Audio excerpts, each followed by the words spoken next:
Renungan pagi 6 Jun bertajuk Memberi makan 5.000 orang.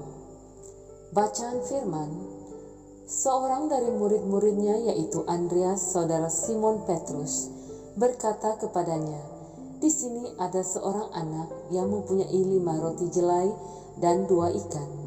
Tetapi apakah artinya itu untuk orang sebanyak ini?" Yohanes 6 ayat 8 dan 9.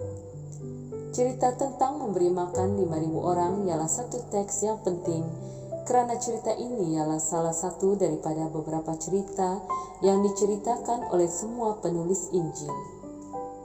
Nampaknya terdapat beribu-ribu penziarah Paskah yang sedang dalam perjalanan ke Yerusalem ketika mereka tertarik akan Yesus dan mendengar ajarannya sepanjang hari.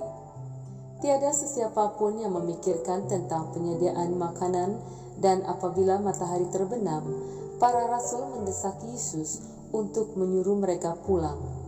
Lagipun mereka bukanlah perkhidmatan catering dan mereka tidak mempunyai kelengkapan untuk memberi makan orang yang begitu ramai.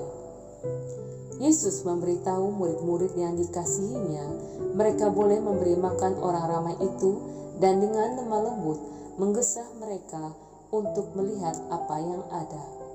Setelah mencari seketika, Andreas menerangkan kes itu dengan jelas.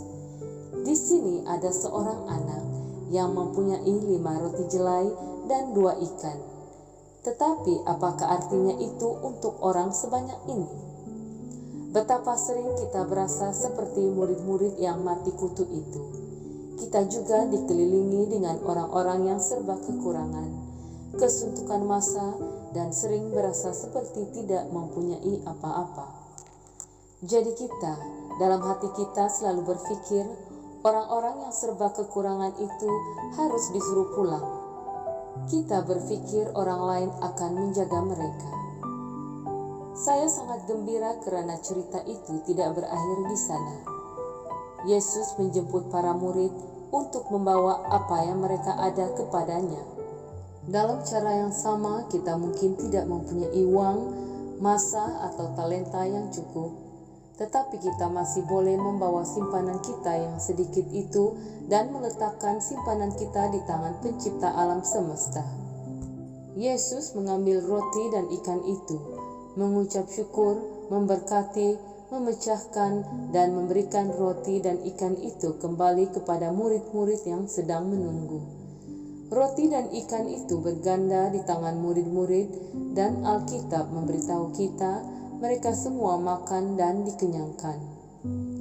Lain kali apabila kita dicabar dalam pelayanan kita untuk orang lain, marilah kita ingat untuk membawa apa yang kita ada kepada Yesus terlebih dahulu.